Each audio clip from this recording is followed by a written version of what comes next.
watching. My name is Jen Cates. I'm Senior Vice President and Director of Global Health and HIV Policy here at KFF.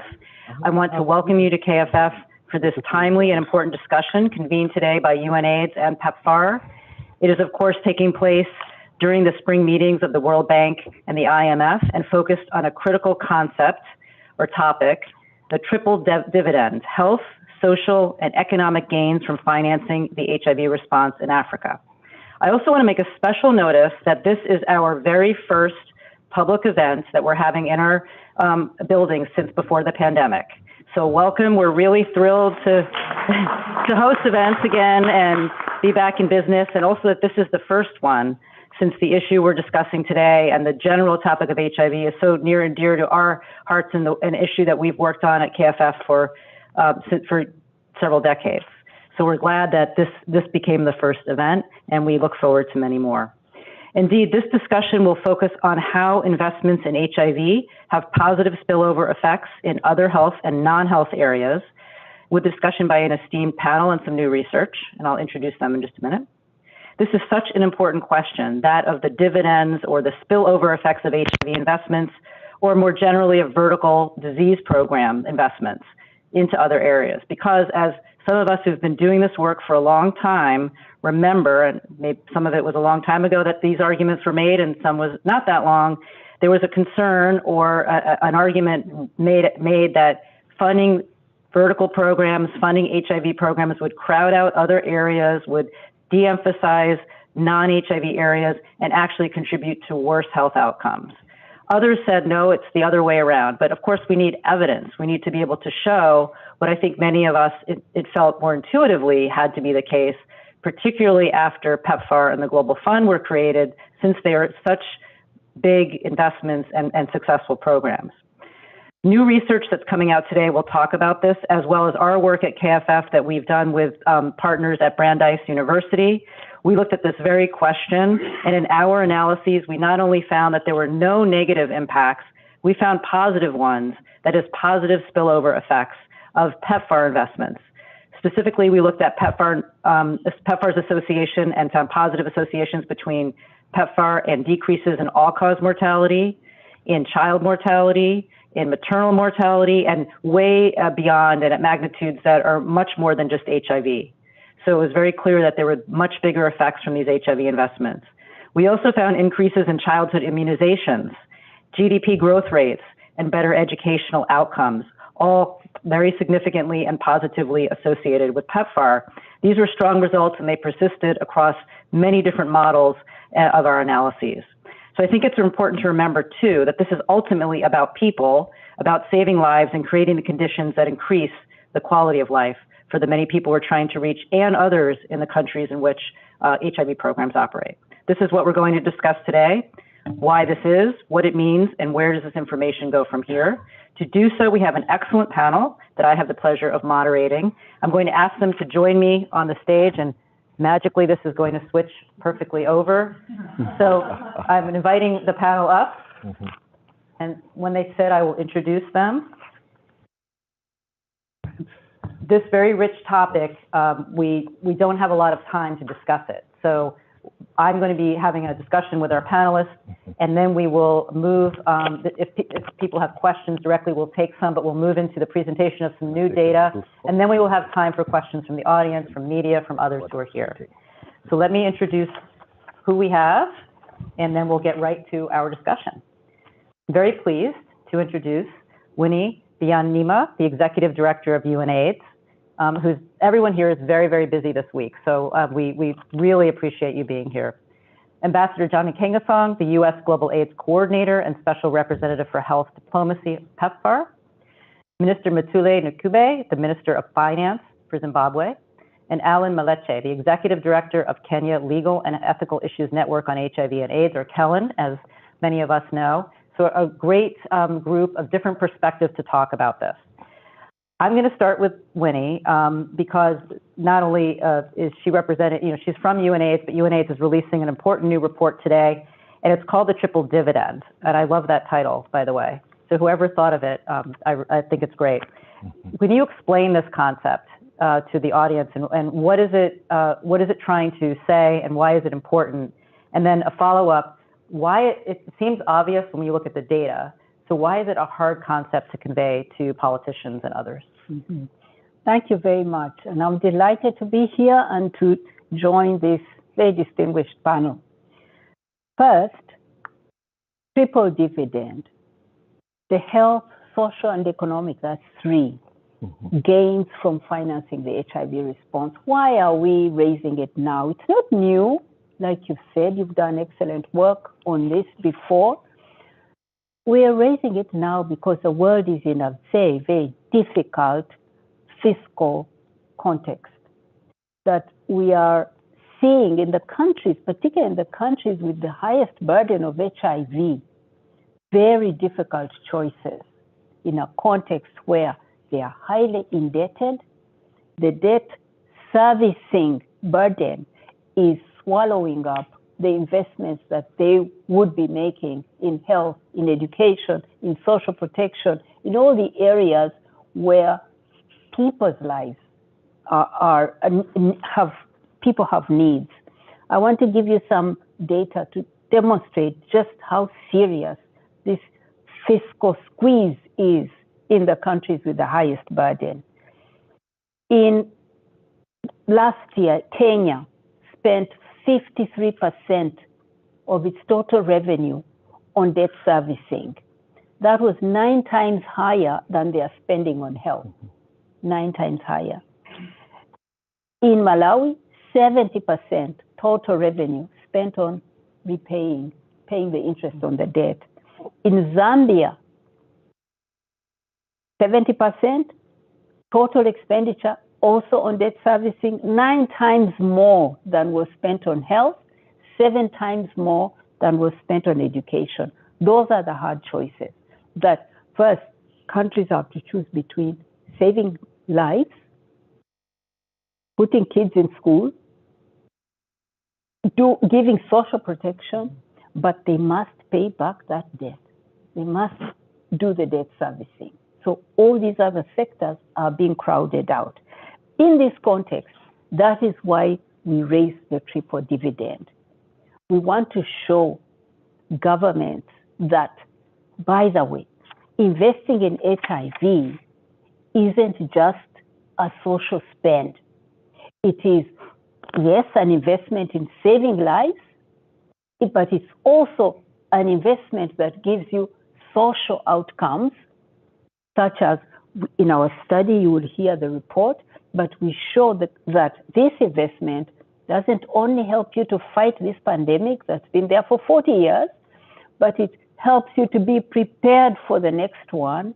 It helps you to get better outcomes from education for girls, gender equality. It gives you economic outcomes like growth.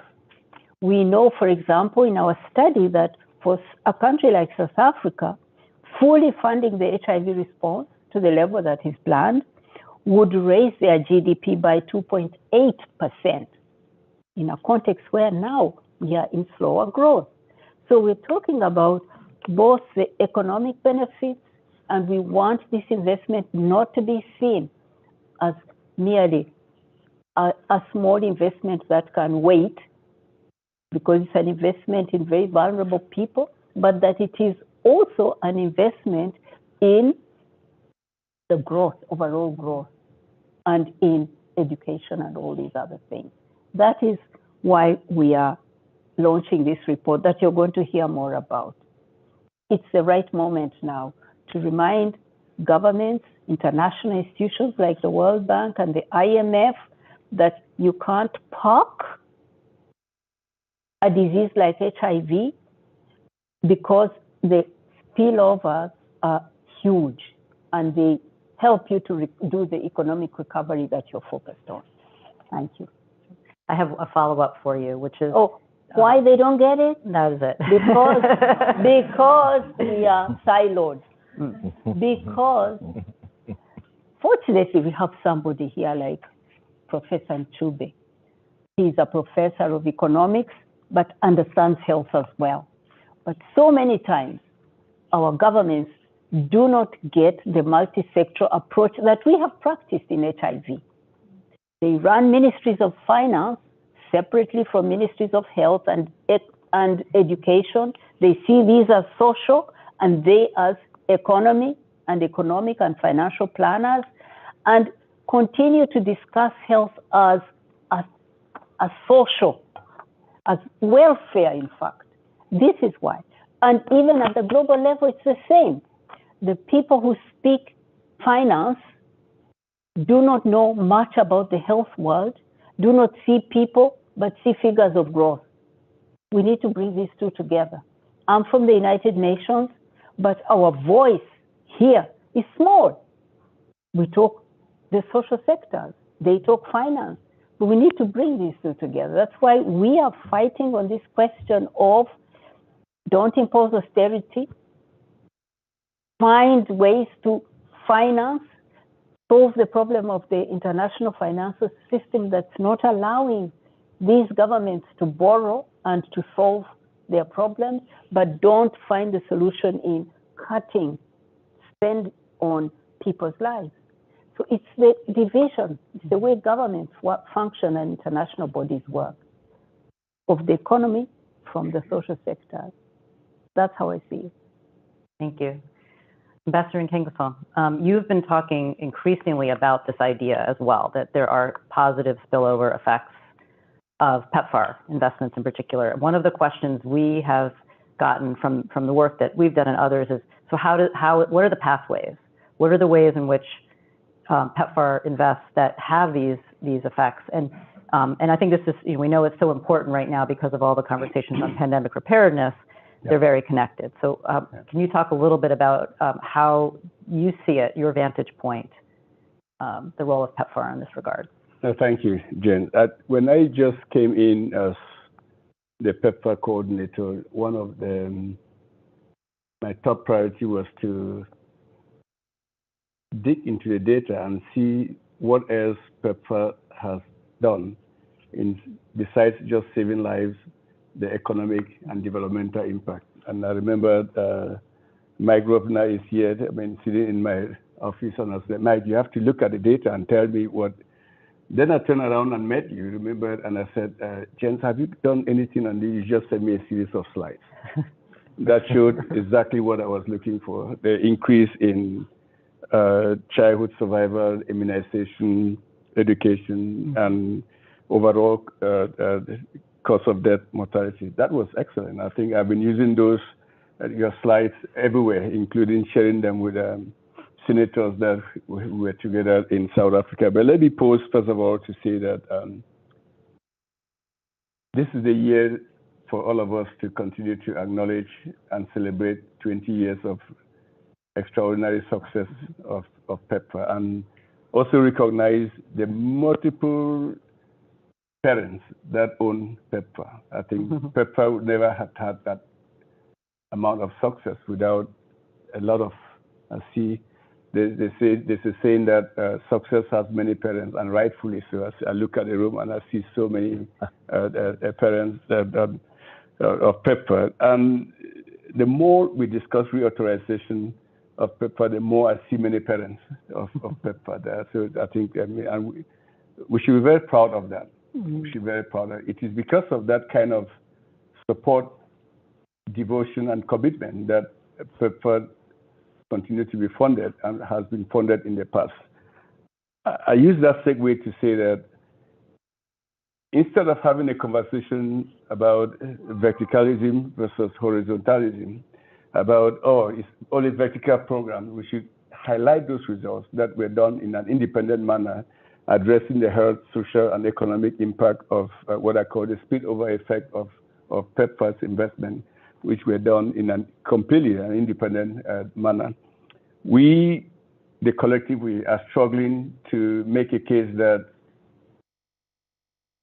funding health systems is important to prepare for the next pandemic. Otherwise, we will not, after 3 years and a half, be talking about $1.6 billion raised for the pandemic fund, given what we just all went through, right? Where in about 3 years and a half, about 20 million lives have been lost due to COVID, right?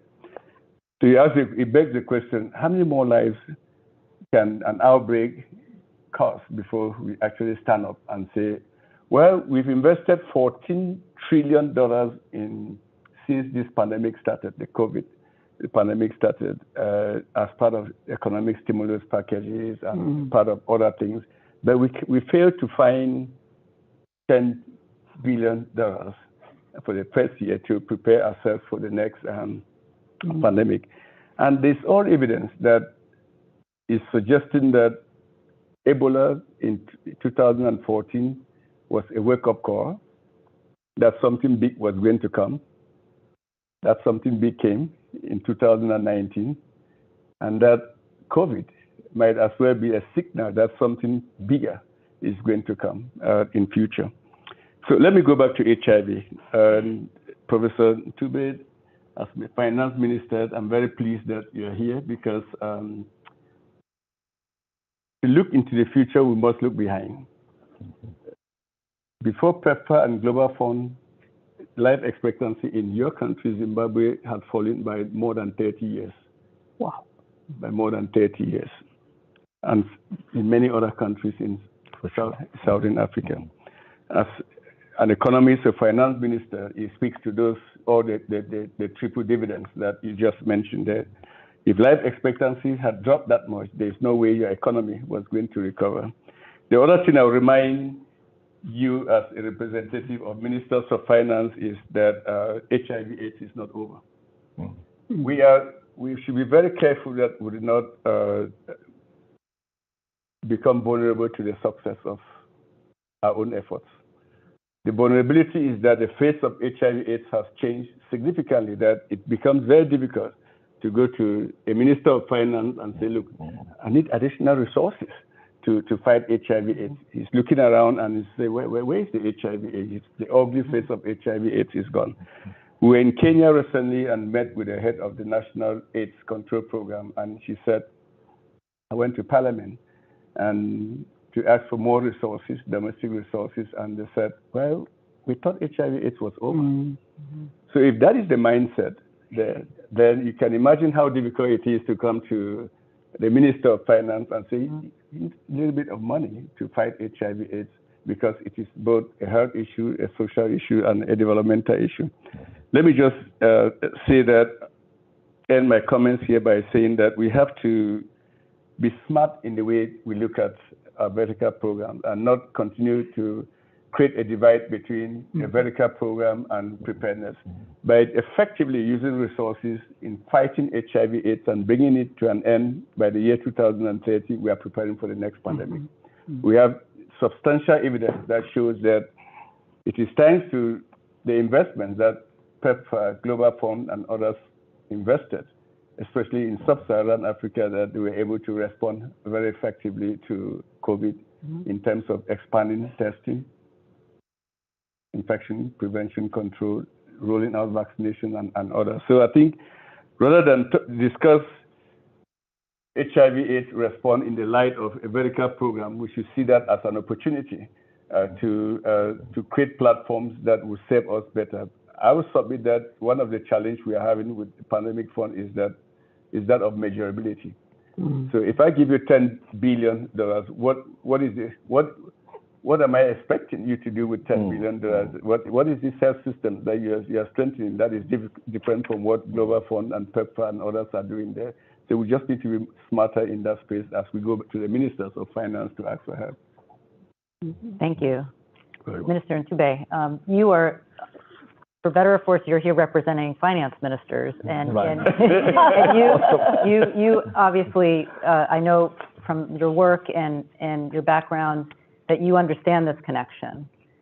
What is it that you think other finance ministers need to hear, or how does this information need to be shared with them to have an impact? With all of the concerns, I'm sure on a day-to-day basis, HIV is probably not the main thing that most ministers of finance are thinking about right now. Especially after COVID. Right. Yes. Thank you very much. I think what ministers of finance need to hear is that expenditure on health is not just expenditure, it's actually investment. The words that were used by Winnie Bwanyime earlier. Banua earlier, that look, it's an investment. And in fact, in my previous life, I actually did hard economic research on this, country by country, for the top 9 countries in Africa, which have got high level of HIV infections. And it's quite clear that when you see it from that point of view, you can see why a program like PEPFAR or whatever we do using other funds and so forth to deal with the HIV issue, that is positive returns on the economy. In fact, you can easily show that because it's an investment, the internal rate of return from HIV interventions is about 20% IRR in investment terms. And secondly, I did deeper work in actually Uganda. And I found that in Uganda, it's not just the impact of PEPFAR, but also if Uganda increased its taxes by a certain percentage, in fact, I worked at it about 10%, with corporate tax and so forth, and invested all of that in HIV interventions, there will be an increase in GDP growth by an extra 1%. So just changing the tax policy within Uganda and increasing domestic contributions, in addition to what PEPFAR does, improves growth. It's very clear that really investment in the HIV response agenda is in fact investment and not just expenditure. You can see what's going on because you talked about life expectancy having dropped by 30 years before these kind of interventions. Once you intervene, people live longer, naturally. We have an increase in productivity right across the sectors. And we found out that the sector that benefited the most was agriculture. I think because it is such a low-skilled sector. So that's why we had the biggest impact in the agricultural sector, then followed by manufacturing, because you have to trade more, and then to an extent mining. But agriculture stood out. Also, that's the largest sector in Africa. Most Africans are dependent on agriculture. So clearly, productivity goes up, incomes also improve, and then those who are working also pay taxes. So there's that tax effect on the overall economy. You can see where that positive rate of return is coming from, and where the GDP growth increase is coming from. And in Zimbabwe, we've learned a few things. We're the first country in Africa to introduce an AIDS levy to complement what we're receiving from partners such as PEPFAR and others, the Global Fund. And that's been running for a few years now. It's still in place. So last year, we decided to expand it actually and say, hang on.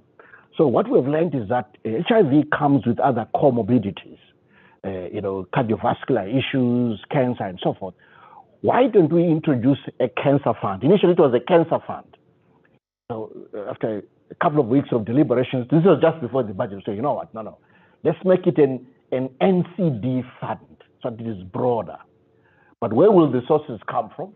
We're going to introduce a special tax on high energy drinks. So the special tax on high energy drinks, and an extra % on cigarettes. So two sin taxes, so to say. But I don't think energy drinks are sin. So maybe just the cigarettes. But we're taxing those two. I nearly went as far as taxing raw sugar. I realized I'll have a fight on my hands in Parliament. So I stepped back. So that's where we are now. And we want to go further with this financial innovation by maybe in another year or so, basically launch a health bond on the back of that income stream, because you don't get a lot from those income streams of sugar drinks and so forth. But then if I borrow against that income stream and launch a health bond, then I can receive a wall of cash which I can then deploy into the broader health sector. So what are we using this NCD fund for? To subsidize cancer drugs. That's the idea. Cancer drugs, hypertension drugs, and also insulin.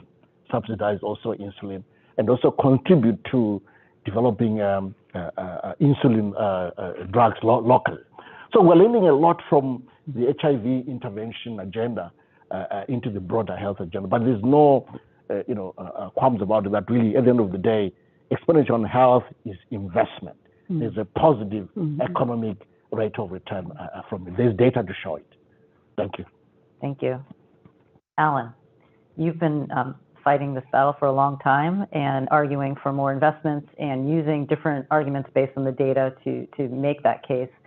How does this information, how can you take this forward at this point And also, how do you see the current discussion around the pandemic fund and pandemic preparedness and the more traditional vertical programs? How, as Ambassador was saying, how do we, in a way, get rid of the dichotomy between them, but also protect the investments that we've already made?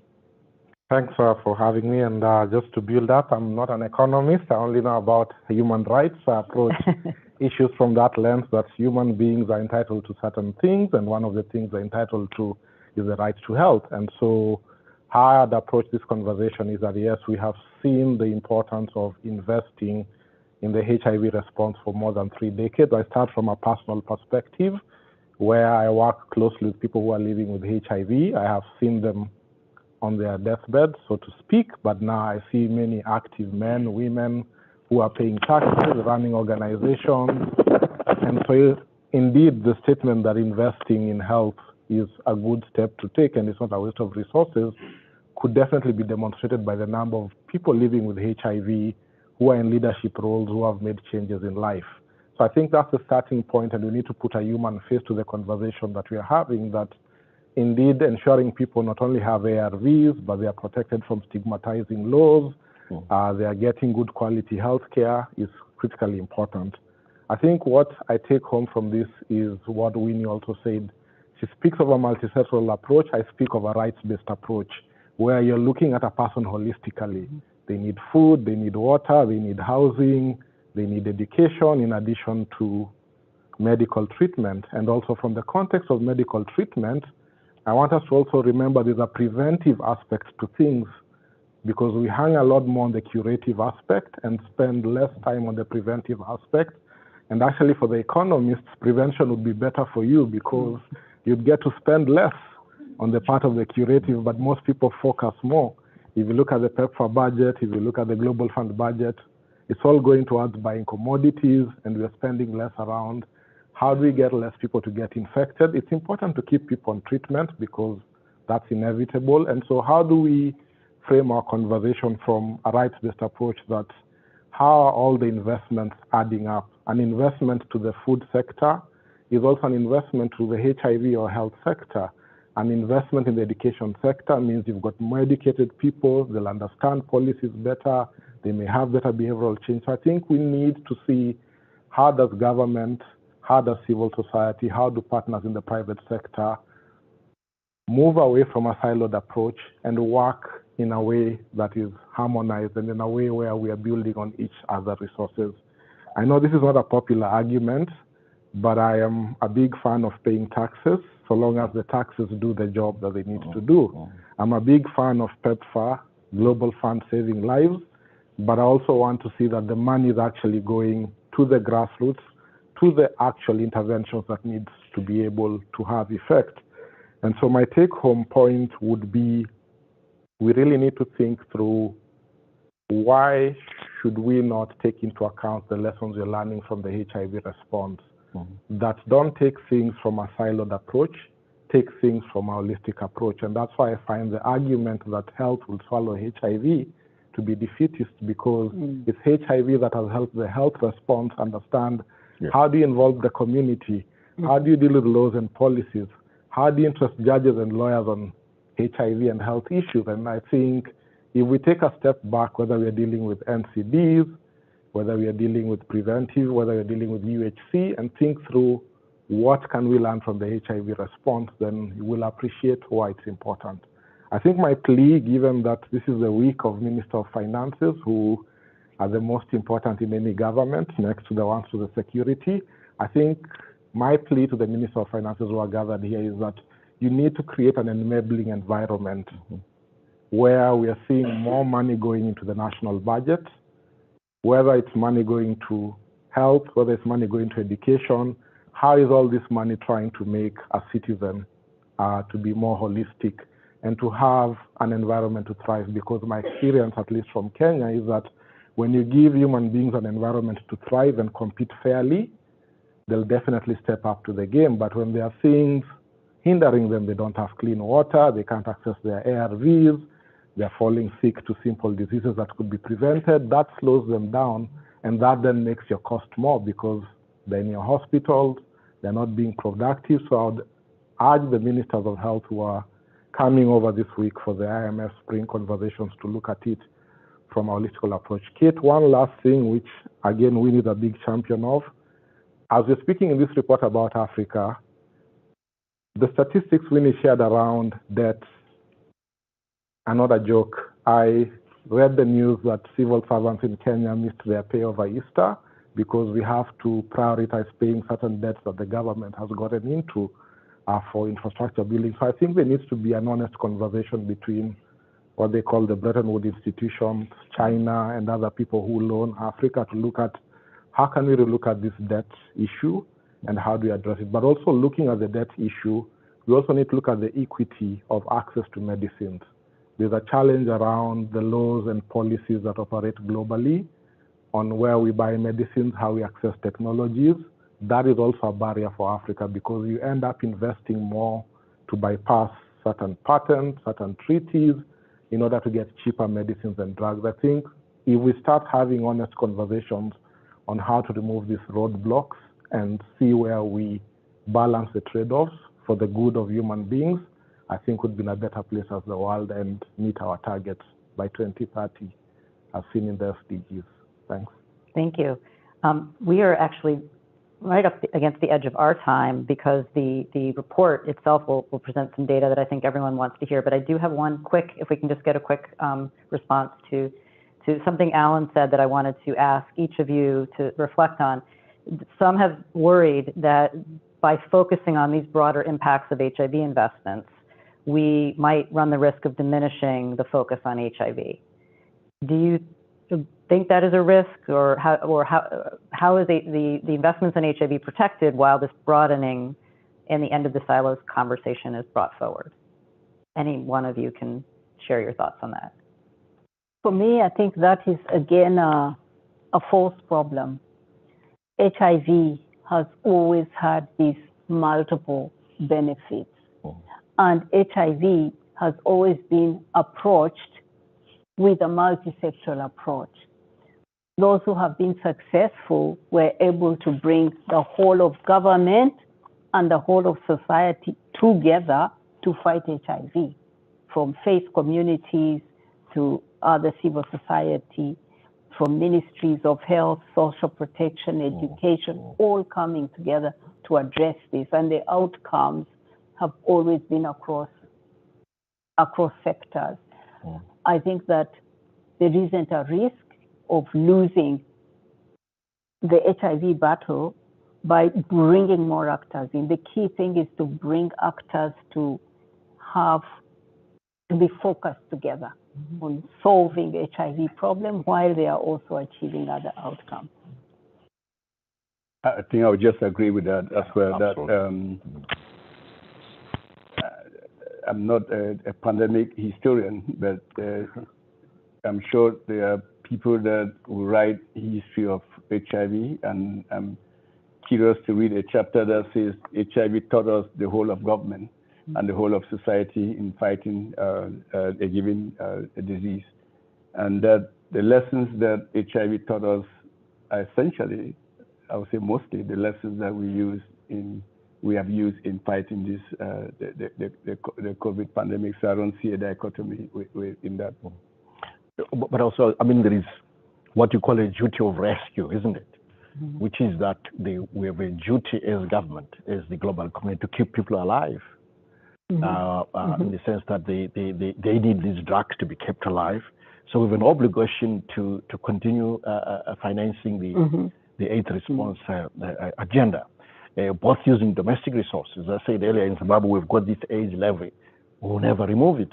We just keep going with that. And we hope PEPFAR will also continue to give us resources that it is giving, and other organizations will do the same because of this duty of rescue aspect as well. It's a very, very critical part of how we should see the AIDS response agenda as a duty of rescue agenda.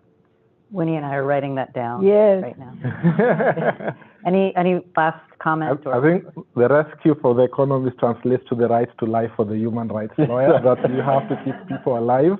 But I think my word to this would be, we have to be open and ready to learn from the HIV response. If we don't approach it from that aspect, then it will always be going back to our mistakes, as we have seen in the pandemic to fight COVID, as we've seen in dealing with other outbreaks. I think the key message is the lessons are there to be learned. Are we willing to walk the talk and learn the lessons? I just want to say that in this week of the IFI meetings, we need more voices like Alan's. We need more human rights people alongside the finance minister. I think that's a great place to end. He's sitting next to me. Joining and thanking. Thank you. Thanks very much. As they return to their seats, I have the pleasure of introducing Christina Beckling, who's UNAIDS's new Deputy Executive Director for Policy, Advocacy, and Knowledge. And she's going to introduce the next speaker and the presentation of the report. Great job. Thank you. Thank you, Jen, and thank you, the panel. I think we made off to a good start for what is a really good event for us at UNAIDS to launching together with partners here this new report.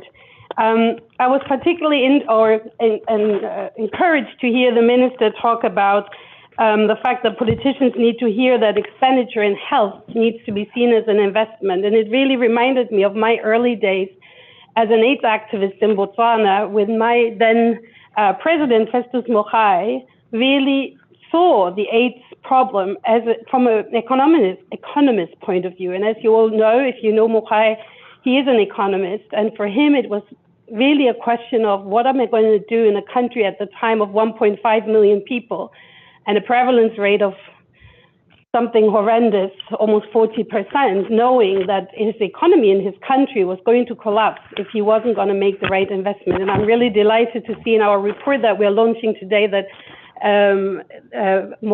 Festus Mogae is quoted quite extensively because of that leadership role that he played at that time. So I have a really easy job. I'm just going to introduce our next speaker. And just to frame it in terms of how UNAIDS came to this point, and really UNAIDS has come here because as an organization, it's an institution, we believe in knowledge, in the power of knowledge, and we believe in partnerships. And we know that we need both to change, and we do need substantive change in the years to come, because we know we find ourselves in a really difficult situation. And we need to find new ways and different ways of looking at financing of the AIDS response, not only if we want to achieve our 2025 targets, but also if we want to achieve the 2030 targets of ending AIDS as a public health threat by 2030. So that's why we decided to partner with The Economist Impact to bring an innovative modeling approach to better understand and articulate the critical dividends of investing in the end of AIDS. And we needed to build really a refreshed investment case for the complicated years ahead of us. And as Jen has already noted, and Ambassador Nkengasong has noted, we built that investment case on work that had previously been done by the Kaiser Family Foundation with Brandeis University and with PEPFAR. And we incorporated the modeling of other well-trusted partners such as Avenir Health in that. I really applaud the innovative approach that The Economist Impact has taken to examine the multiple dividends that result from investment in AIDS. And I'm convinced, and it connects to a conversation that we had this morning at Georgetown University, that the conclusions of this report and the concrete analysis that it provides can serve as a powerful advocacy tool for the global health community, including for those of us who are focused on ending AIDS and the long-term sustainability of the HIV response. So before I introduce our speaker to actually tell us a little bit about what is in the report, I just wanted to do one short acknowledgement of the person who has been the powerhouse behind all this work, who is my colleague Jaime Atienza, who leads our equitable financing work at UNAIDS and who has done an amazing job to not only bring this report to where it is, but also to bring all of us here together today. So it's now my great pleasure to introduce David Humphreys, the head of the Global Health Practice at Economist Impact, who will share the report and the report findings with you, or a version of that, not the whole report. We're not going to do the 90 pages that the report is, but welcome, David.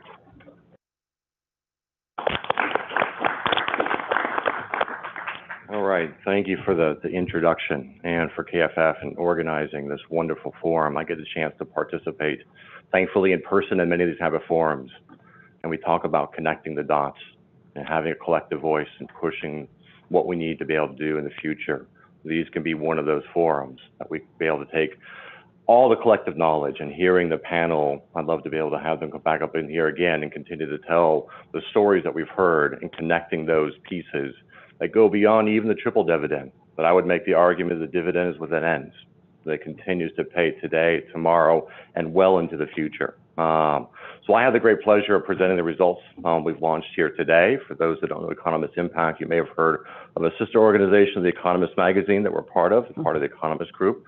We are a policy think tank within the group. We do a lot of these pieces of work to help elevate issues. I call reframing them. How do we frame the issues so different stakeholders understand the value and impact the value of that particular action? And so I'm going to have a chance to kind of walk through some of those results as I put the slides up here right now and give you a snapshot of what that's meant to be. You'll have at the end a link into the report. And part of the goal that we have here is hopefully people will engage with the work that's been done here and continue to build our knowledge. This is not meant to be a siloed or static thing. This is meant to be dynamic and continue for us to connect all those multiple links and things that we've learned with AIDS response, things we learned through the COVID experience, that health and society are forever intertwined. Before we do so, just a brief reintroduction. I think the panel talked about this before, about the progress that's made over multiple years. I'm speaking to the choir here a little bit in terms of that progress over multiple decades. But in terms of HIV infections, we were able to miss, and then the ability, we can connect into the next slide here, there we go, and deaths averted over a period of time. The progress that is made is inspirational. It demonstrates what is possible when you're able to bring a collaboration together, focus on important issues. Also imagine, particularly the benefits to society, all those benefits had over a long period of time. It shows what is possible. With that said, and I think that the previous panel talked about the challenging environment ahead. In many cases, in sessions I come and participate in, you hear about everybody raising their issue as a priority as we come in a different stage of the pandemic. And within that priority and the external environment that is very challenging, and fiscal budgets and economic growth, job markets, et cetera, that is a reality we have to face. It is a reality we have to be able to prepare for and think about into the future. And particularly from a finance perspective, to meet those 100% goals and sustain them over a period of time, and do that not just by the 2025, but 2030 and beyond, you need to be able to think and be innovative. And that was really where the report started, was trying to bring everything together and trying to understand in quantitative sense, what are the benefits of meeting those targets? And so you'll see shortly some of the results from the model that we generated. And we essentially ran two different scenarios. One in which those targets are met and that cascade effect, people have used the term spiller effect, I call it cascade effect, across society and the variables that we were able to measure, as well as business as usual. What happens if we just continue to maintain the services as we are today and what that looks like through 2030. And to understand that delta, what does that mean, not just from a health perspective, but from a social, from an education, and certainly from an economic perspective. And so the study covered, in this case, 13 countries across Africa. And I'm going to give you a snapshot of some of those results right now.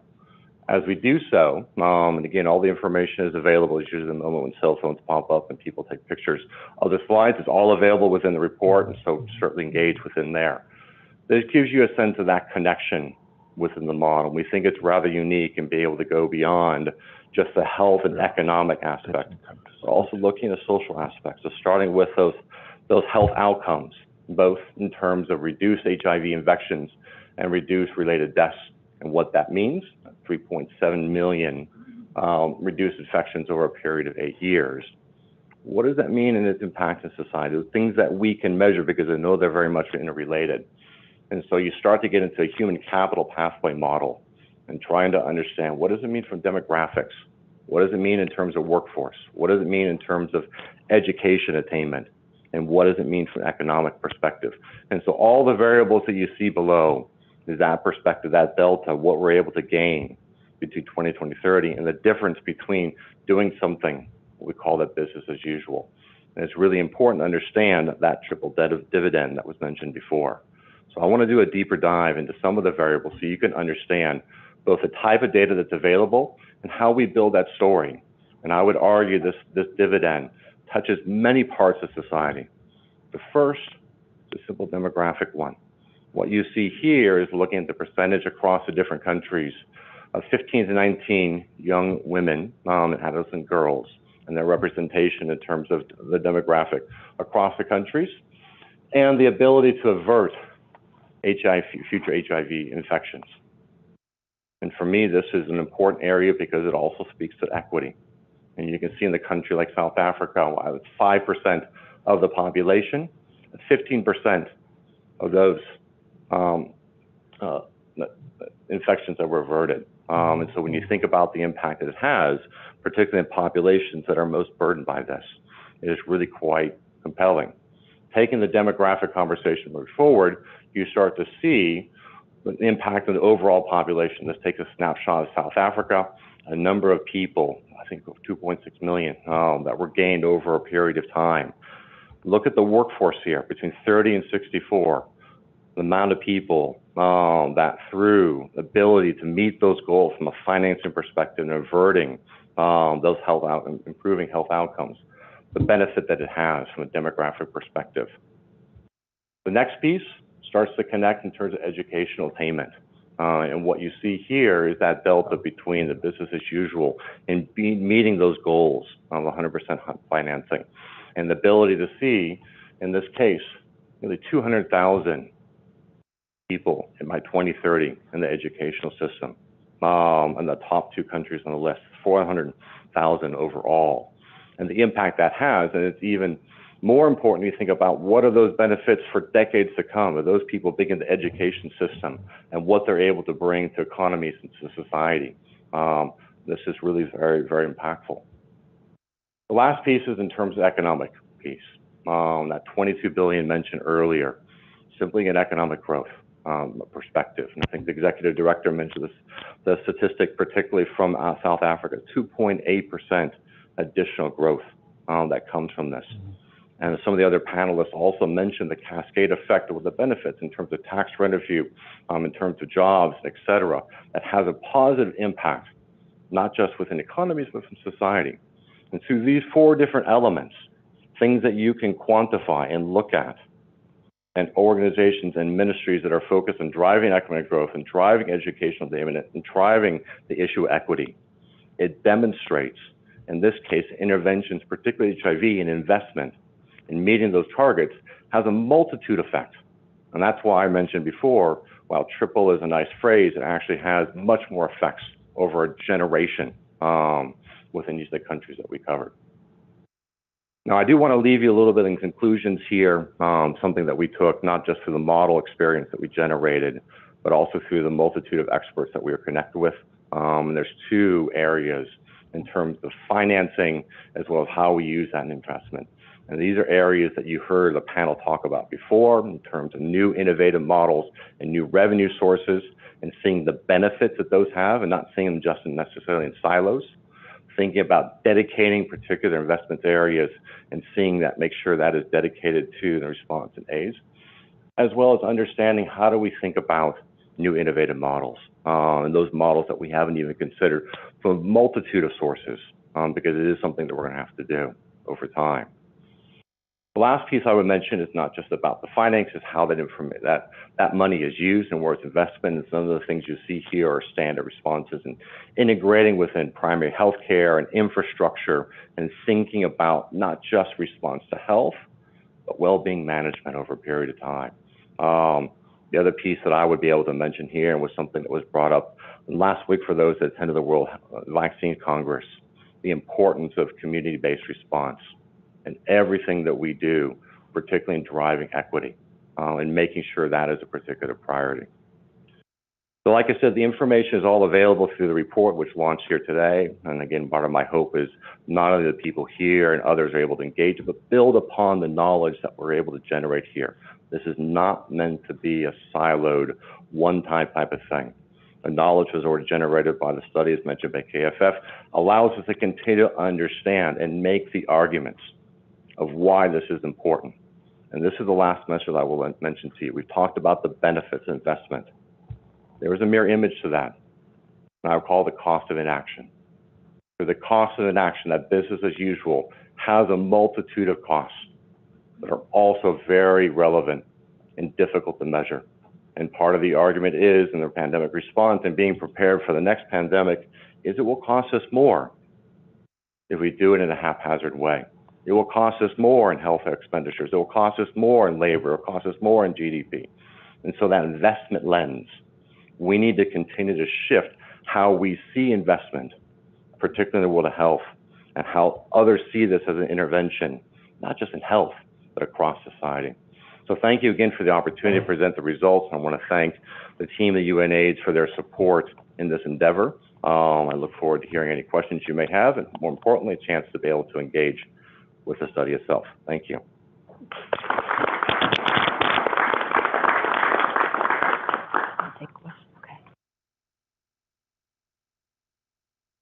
Okay, so we have very little time for, which I know everyone likes to have the question point, but this is so engaging and there was so much information. We do have time for questions. If there are questions about the report, please feel free to stay up. If there's questions for some of our panelists, we'll find a way to have them respond.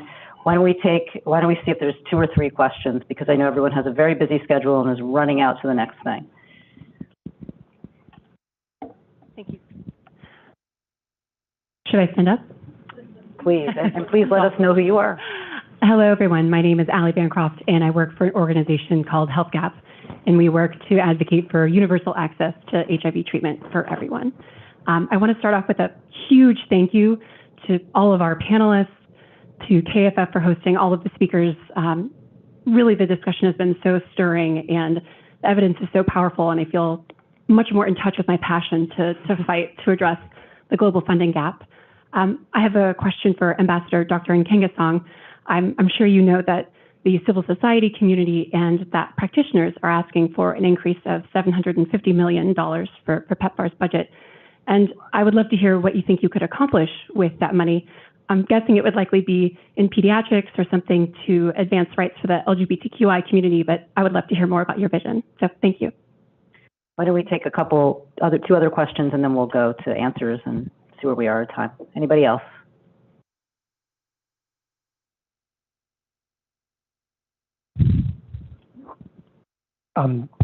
Thanks. My name's Tom Fenn. I'm with Catholic Relief Services, and I was really struck by the report and just had a specific question about that. What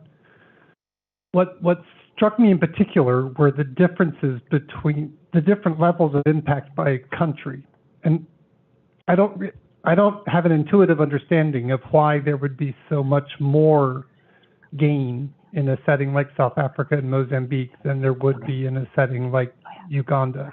And if you could just help me unwrap that in my head for a minute, I'd appreciate it. Thanks. And thanks, KFF, for the panel. It was great. Last question, and then we'll get some responses. Over here. Hi, my name is Cricket Nikovich with Results, and thank you to everyone. I was really excited to see the ambition around what we can do with the new money. I also wanted to just flag I heard very little about tuberculosis and TB being the leading killer of people living with HIV. Wanted to see a little bit more of a linkage there, but would actually love to see something like this happen with the USAID and SOP-TB partnership in a similar sort of fashion. I think it would be really important, especially as we're looking at the upcoming UN high-level meeting on tuberculosis and wanting to see countries coming together with ambitious plans there. It's going to matter, in the HIV community coming together, working with the TB community. Thanks so much. Great. So now I think we'll turn it back to a couple of our, do you want respond? Yes, let me, I've been asked to stand up and turn around. So thank you for advocating for 700 million. I hope we get it. So if we get that, what would that money buy? Three things. We will address inequities in children. I think it's part of our 5-year strategic plan. We are looking for inequities in global health as a whole and health children, HIV-infected children. We'll use part of that money to advance prevention programs, especially long-acting PrEP and PrEP as a whole in young people, adolescent girls and young women. We use some of that money in advancing work around policy barriers for key POPs. I think everyone has been reading the literature these days. There's so much work we need to do in that area in partnership with UNAIDS to advance that agenda. So yes, please bring that 700 million on.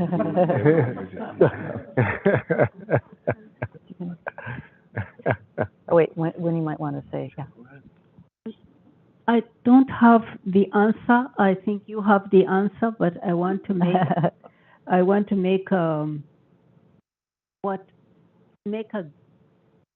maybe an informed, slightly educated guess that HIV, I usually call it an injustice rather than a disease. It's an injustice that since we have all tools for prevention for any person to suit their lifestyle, their age, or whatever, we have testing, we have treatment. We may have no cure, but we have all these tools to stop infections and to stop deaths.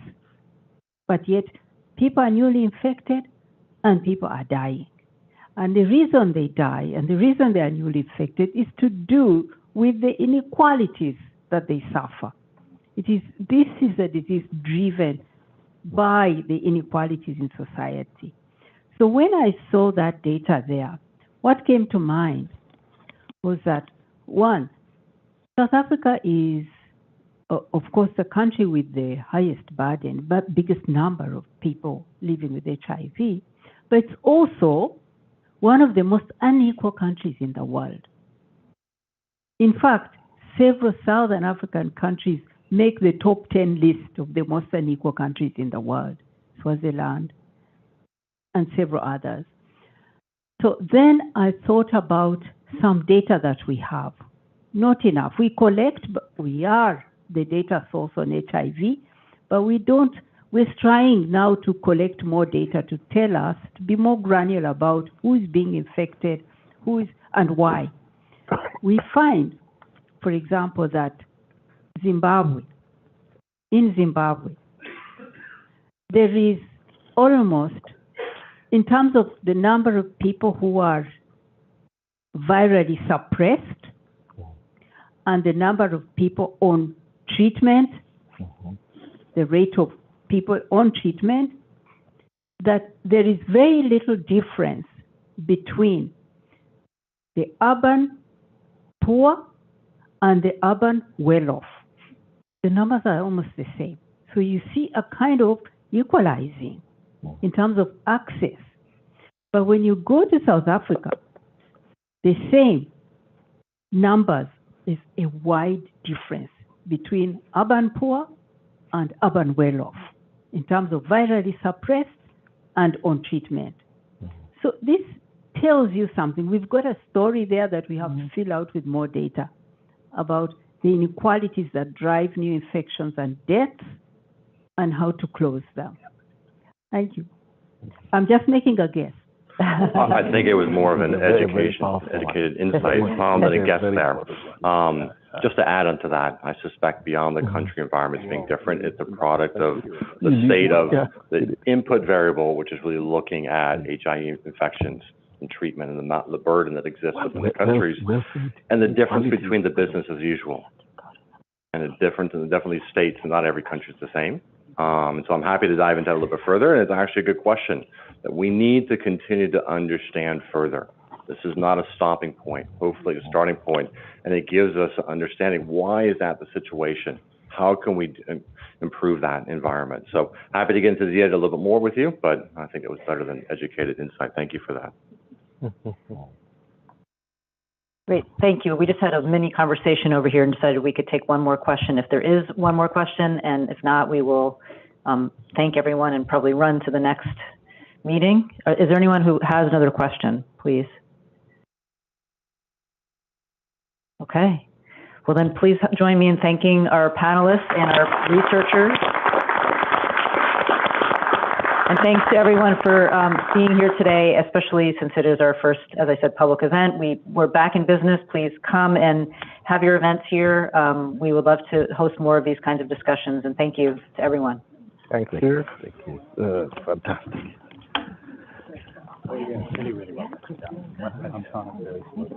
Well, they were